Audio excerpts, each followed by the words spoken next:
नमस्कार. सिंपल कुकिंगच्या या भागात मी तुमची होस्ट ओल्डी गोल्डी तुमचं स्वागत करते. आपल्या आता म्हणजे रेसिपी बऱ्याच झाल्यात, पण उन्हाळ्याची एक खास रेसिपी मी तुम्हाला दाखवलीच नाही. तो म्हणजे पातळ पोह्यांचा चिवडा. मुलं घरात असतात, पाहुणे आलेले असतात, प्रत्येक वेळेस काय द्यायचं असं होतं.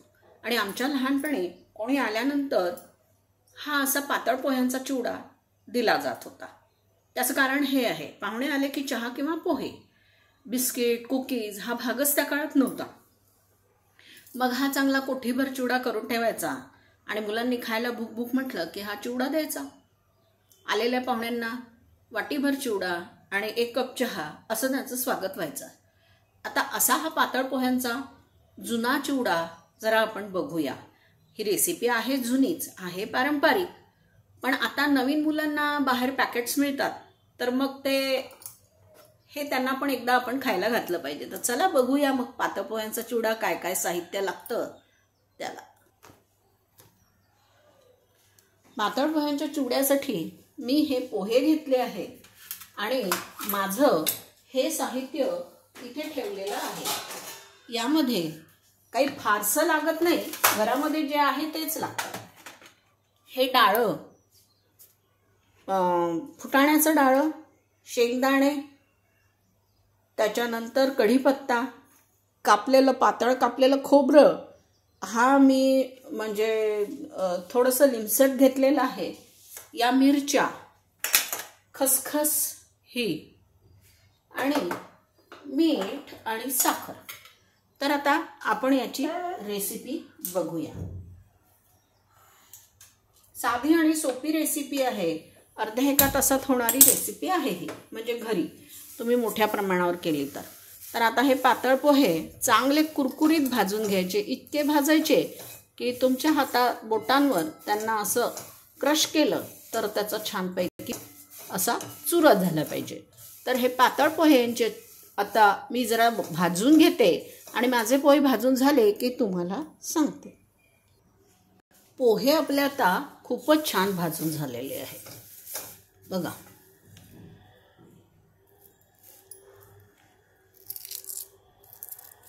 हे पूर्ण पोहे माझ्या हातावर अगदी कुरकुरीत असे छान झालेले आहेत. तर आता आपल्याला करायची आहे फक्त फोडणी. तसं म्हणजे या चिवड्याच्या याच्यामध्ये काहीही नाही आहे, पण फोडणी मात्र याचं एकच गंमत आहे की फोडणी कढईत करून त्यात पोहे ओतायचे नाही, पोह्यांवर फोडणी ओतायची. आता हे जवळपास फक्त 125 ग्रॅम वगैरे पोहे असतील. मी तुम्हाला दाखवण्यापुरते थोडेसे घेतले. 1 किलो पोह्याला नेहमी लक्षात ठेवायचं की 100 ग्रॅम तेल पाहिजे. हा अगदी त्याचा ठरलेलं माप आहे पातळ पोह्यांच्या चिवड्याचं. आता हा तर माझं 125 ग्रॅम आहे, म्हणजे जवळपास काय मी फक्त थोडंसं हा 25 ग्रॅमचा डाव असेल माझा, त्याने मी 1.5 डाव म्हणजे आपण 30 ग्रॅम किंवा असं इतकंच तेल आपण यामध्ये घेतलेलं. याच्यापेक्षा जास्त तेल घेतलं तर तो चिवडा अगदी तेलकट होऊन जाईल. बस आता आपण फोडणी देऊया पटपट पटपट. आणि मग ती फोडणी आपल्याला या पातळ पोह्यांच्या चिवड्यावर ओतायची आहे. बस एवढंच काम आहे त्याच्यामध्ये, बाकी काहीही करायचं नाही. चिवड्याची फोडणी करताना 2-3 गोष्टी तुम्ही लक्षात ठेवायच्या. एक तर आपले हे शेंगदाणे भाजलेले आहेत, त्यामुळे आपल्याला शेंगदाणे तळून नाही घ्यायचे. शक्यतो भाजलेले शेंगदाणे घेतले ना सालं काढून की काय होतं की त्या शेंगदाण्यांना खूप वेळ आपल्याला तेलात ठेवावं लागत नाही. कच्चे शेंगदाणे कधी खूप जळतात तर कधी थोडेसे कच्चटसरच लागतात. म्हणून त्याच्यावरचा हा पर्याय मी शोधून काढला की ते आपले शेंगदाणे मसाल्याबरोबर, म्हणजे आपण जे काय आता याच्यामध्ये टाकणार आहोत त्यामध्ये ते छान असे होऊन जातात, त्याला सगळा मसाला लागतो. आपल्याला याच्यामध्ये मी वाळलेला हा कढीपत्ता टाकते. तुम्ही ताजा टाकला तरी तो आपोआप कुरकुरीत होतो, एवढं काही त्याला म्हणजे हे होत नाही. आता बघा, ही हिरवी मिरची फक्त आपल्याला थोडी कडक करायची आहे. त्यामुळे याच्यानंतर चिवड्यामध्ये आपण टाकणार आहोत हिंग. 125 ग्रॅम पोह्यांच्या हिशोबाने हा मला एवढासाच हिंग लागेल अगदी बघा. एवढाच हिंग मी यामध्ये टाकते, याच्यापेक्षा जास्त हिंग मी टाकलेला नाही. चिवड्यामध्ये लाल तिखट घालण्यापेक्षा मिरच्या घालायच्या. आता एवढ्या मिरच्या आहेत, यापैकी मी फक्त अर्ध्या मिरच्या घालणार आहे, कारण या खूप तिखट मिरच्या नाहीत. मुलं हा चिवडा खाऊ शकतील, मुलांसाठीच केला आहे हा. तर बघा आता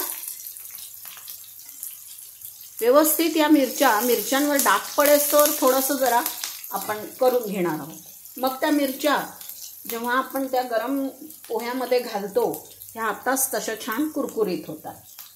आणि यामध्ये फार काही म्हणजे जास्त आपल्याला करावं लागत नाही. मिरच्या जळू नाही द्यायच्या फक्त, नाहीतर मग ती मिरच्यांची कडवट चव त्यामध्ये येते. आता मिरच्या टाकलेल्या आहेत, तर आता त्या 125 ग्रॅमसाठी मी फक्त त्या पोह्यांमध्ये चिवड्यामध्ये जेवढं येईल तेवढं अंदाजाने मी 1 मूठ हे शेंगदाणे टाकले आणि ही अर्धी मूठ, बस एवढे शेंगदाणे मी यामध्ये टाकणार आहे. कारण पोहे माझे जास्त नाही, पण प्रमाण जेव्हा मी तिथे लिहिणार आहे माझ्या व्हिडिओवर, तर मी 1 किलोचं प्रमाण देऊन पूर्ण तो चिवडा लिहिणार आहे. हा फक्त तुम्हाला दाखवायसाठी आणि मला आत्ता तात्पुरता करायचा. लक्षात ठेवा, हा चिवडा जवळपास 25 दिवस टिकतो. तर सगळ्यात शेवटी आपल्याला खसखस घालायची आहे, आधी खसखस घालायची नाही. आणि खसखस आणि खोबरं सगळ्यात शेवटी टाकलं की खोबरं जळतही नाही, थोडंसं गुलाबी होईस्तोवर आपल्याला बघावं लागतं. बस आता हे जे आहे डाळवं, हे नंतरच घालायचं असतं. हे थोडंसं पोहे माझे हे तर झालेलेच आहेत शेंगदाणे. आता मी हे डाळवं याच्यामध्ये घालून घेते.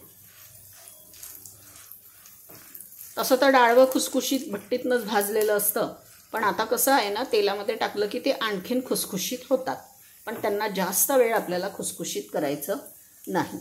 आता यामध्ये आपण घालणार आहोत हळद, कारण हळद आधी टाकली असती तर ती जळली असती. हळदसुद्धा मी जास्त नाही घालणार आहे. हा पूर्ण चमचा पण हळद घालत नाही आहे, अर्धा चमचा हळद मी यामध्ये घातली.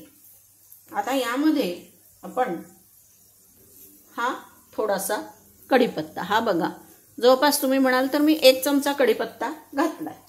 कढीपत्ता घातल्यानंतर त्यामध्ये आता एवढी खसखस मी घालते. ही खसखस घातली की चिवडा फार छान लागतो. आणि आता सगळ्यात शेवटी हे थोडे समजा की एक साधारण मोठ्या चमच्याने 1 चमचाभर खोबऱ्याचे काप. आता मटेरियल जास्त नाही, पण 1 किलो जर चिवडा असेल तर त्यामध्ये साधारणपणे 100 ग्रॅम तरी खोबऱ्याचे काप पातळ पातळ चिरून सुकं खोबरं घातलं जातं.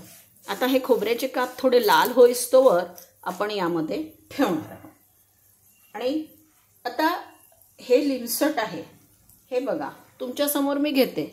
हे एकच साधारणपणे 1 चिमूट मी घेतलेलं आहे आणि त्यामध्ये अजून अर्धी चिमूट असं थोडंसं एवढंच मी घेतलं आहे. हे याच्यात नाही टाकायचं आहे, हे पोह्यांवर टाकायचं आहे. गरम पोह्यांवर मी लिंबसट टाकलं आहे, त्याच गरम पोह्यांवर मी हे मीठही टाकते. पोह्यांच्या हिशोबाने मी हे मीठ घेतलं आहे, एवढं त्या पोह्यांना पुरेल. हे मीठ पण असं पूर्ण पसरवून टाकायचं. आणि आता त्यामध्ये हे 1 चमचा साखर, खरं तर मी पिठी साखर घालते, पण आता आज पिठी साखर नाही आहे, तर मी ही साखर घरातली ही 1 चमचा साखर यामध्ये घालायची. आता बघा आपले हे खोबऱ्याचे काप लाल झालेत का? थोडेसे तरी लाल व्हायला हवे. हो, हे इकडनं असे लाल दिसत आहेत, एका बाजूला ते लाल झाले आहेत एका बाजूने, म्हणजे आपले खोबऱ्याचे काप छान लाल झाले. आता आपण हा गॅस बंद करूया. आपलं सगळंच टाकून झालेलं आहे, काहीही राहिलेलं नाही. आता ही फोडणी आपल्याला चिवड्यावर वरून ओतायची आहे.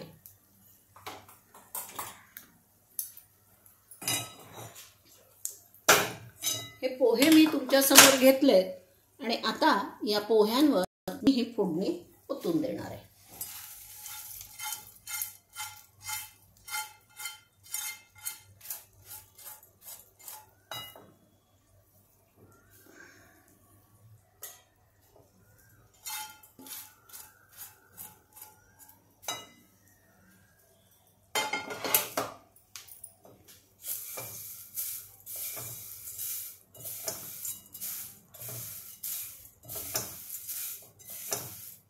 आपला हा पोह्यांचा चिवडा व्यवस्थित झाला, त्याला तेलही जास्त झालेलं नाही आहे आणि त्याला रंग पण येईल. आता आपल्याला थोडंसं हे मिसळून घ्यायचं आहे.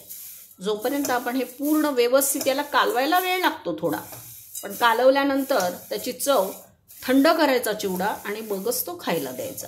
एकदम गरम चिवडा खायला द्यायचा नाही. गरम चिवड्यामध्ये मिठाचं प्रमाण लक्षात येत नाही, त्यामुळे आपणही त्याची चव घ्यायची नाही.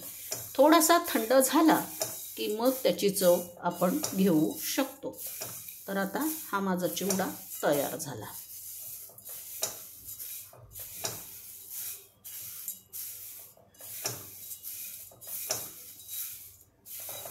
बघा, या चिवड्यावर तुम्हाला तेलही दिसत नाही आहे व्यवस्थित, पण सगळीकडे ती फोडणी आपली लागली आहे. चिवड्याचा छान वास दरवळतोय आणि सगळंच त्याच्यामध्ये आपण घातलं आहे. आता हा चिवडा फक्त मी तुम्हाला प्लेटमध्ये काढून दाखवते.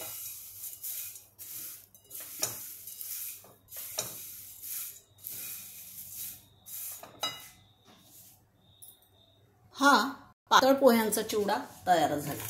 आता जेव्हा हा खायला देतात तेव्हा थोडी कोथिंबीर याच्यावर घालायची आणि आमच्याकडे थोडा ओला नारळ घालायची पद्धत आहे. तर हा थोडा ओला नारळ आणि अगदी खायला बसल्यानंतर बारीक कांदा चिरून त्या चिवड्यावर टाकला जातो. मग काय होतं की चिवड्याचा क्रंच पण तसाच राहतो आणि म्हणजे ओला नारळ आणि कांदा टाकल्यानंतर तो असा नरम होत नाही. तर हा माझा पातळ पोह्यांचा चिवडा.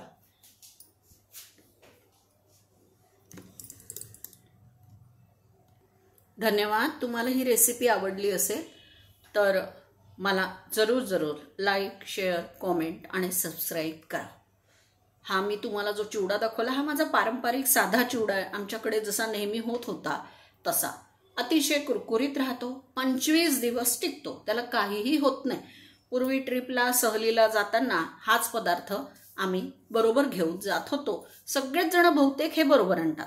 या चिवड्यामध्ये लोक लसूण, लाल तिखट घालून पण हा कुरकुरीत पोह्यांचा, पातळ पोह्यांचा चिवडा करतात. तो सुद्धा अप्रतिम लागतो. या चिवड्यावर थोडीशी शेवई घातली तर खूपच छान दिसेल. तर असा हा माझा पारंपरिक चिवडा मी तुम्हाला दाखवला. धन्यवाद.